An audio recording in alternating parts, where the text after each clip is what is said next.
हे winner, आज हम cancer के बारे में बात कर रहे हैं। कैंसर एक बहुत खतरनाक बीमारी है। कितने तरह के कैंसर होते हैं, ये शरीर में हमारे पनपते कैसे हैं, इसके मेन रीजन क्या है और कैसे हम कैंसर से बचाव कर सकते हैं अपने आप को। सिर्फ बचाव करो, बचाव कर लिया तो आपको कैंसर होगा ही नहीं। जी, कैंसर क्या क्या हो सकता है, जैसे एसिडिटी।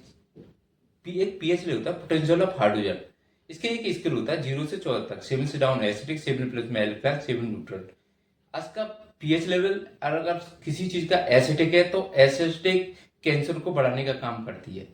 कैसे, वो ही बात कर रहे हैं। जैसे पिज्जा, बर्गर, चाउमीन और कोल्ड ड्रिंक, शराब, दूध, चाय, कॉफी और प्रोसेस किए हुए प्रोडक्ट, पैकेट बंद प्रोडक्ट्स क्योंकि एसिडिक होती हैं।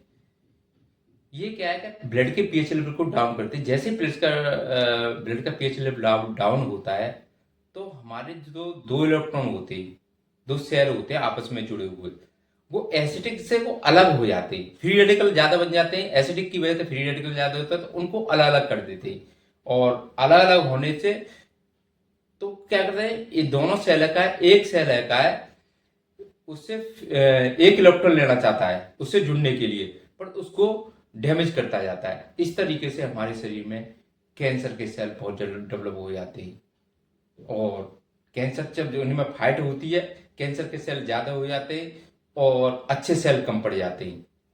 तो जब युद्ध होता है तो कैंसर के सेल जीते आते हैं और अच्छे सेल कम पड़ जाते हैं। इस वजह से कैंसर हो जाता है।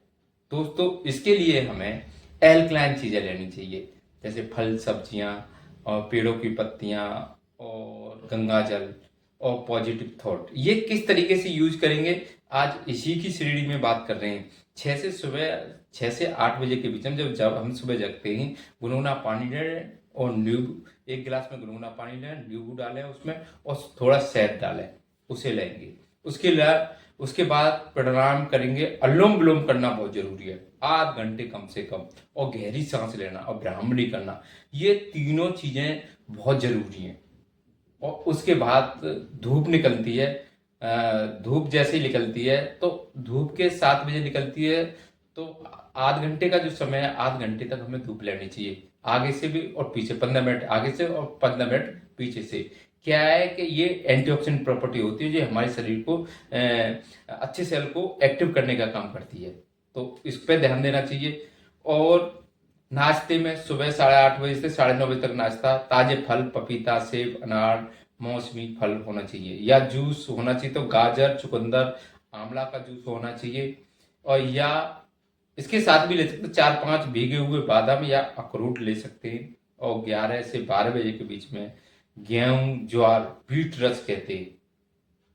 व्हीट, क्योंकि जब गेहूं को जो बो दिया जाता है, ज्वार को बो जाती है, जो उपज आती है, उनके पत्तों का जूस निकाल 40 ml उसका जूस पियेंगे तो ये एंटीऑक्सीडेंट प्रॉपर्टी तो होती है, हमारे शरीर के अच्छे सेलों को बढ़ाने का काम करती है। और उसके बाद नींबू का पानी लेंगे। नींबू के पानी में ना तो नमक डालेंगे और ना ही चीनी डालेंगे। चीनी में क्यों है, क्यों नहीं डालेंगे, क्योंकि इसमें सल्फर होता है व्हाइट बनाने के लिए, तो इसे चीनी को तो छोड़ दीजिए। दूसरे नंबर नमक, नमक तो खाना ही नहीं चाहिए इस समय अगर आपको बचाना है तो। और नींबू का पानी। और सलाद में सलाद ले, खीरा, गाजर, मूली, टमाटर, पत्ता गोभी और चुकंदर जैसी सलादों को यूज करें। और हरे पत्ते की सब्जियां, हरे जो पत्ते होते हैं, जैसे मूली के पत्ते होते हैं और भी पत्ते होते हैं, तो इन पत्तों को थोड़ा सा भाप बनाकर, उबाल के, थोड़ी सी भाप लगानी है, 2 या 3 मिनट भाप लगा के पानी में बॉयल करके पानी में डालना है और निकालना है। बस उसकी सब्जी थोड़ा सा बनाइए और खाइए। उसके साथ मल्टीग्रेट आटा, मल्टीग्रेट आटा का किसे कहते हैं, गेहूं को छोड़कर ज्वार, बाजरा, जई, चना अ, और ये मटर जैसे आटा होता है, और जो इसको मिक्सी आटा कहते हैं, मिक्सी आटे की रोटी खाएंगे तो भांति पौधे बंद है। दूध और घी तो लेना ही नहीं है, क्योंकि दूध और घी बहुत परेशान करता है। और चाय, हर्बल चाय, हर्बल चाय में तुलसी, अदरक और हल्दी और पपीता का पत्ता। चूंकि हल्दी भी एंटी कैंसरस होती है और पपीते के पत्ते भी एंटी कैंसरस होते हैं और तुलसी भी होती है। ये इसकी चाय सवेरे दोपहर शाम 3 बार ले सकते हैं आराम से। हल्की फुल्की सब्जियां, और शाम को जब खाएं सोने जाएं तो हल्की फुल्की सब्जियां खा सकते हैं या फल खा सकते हैं।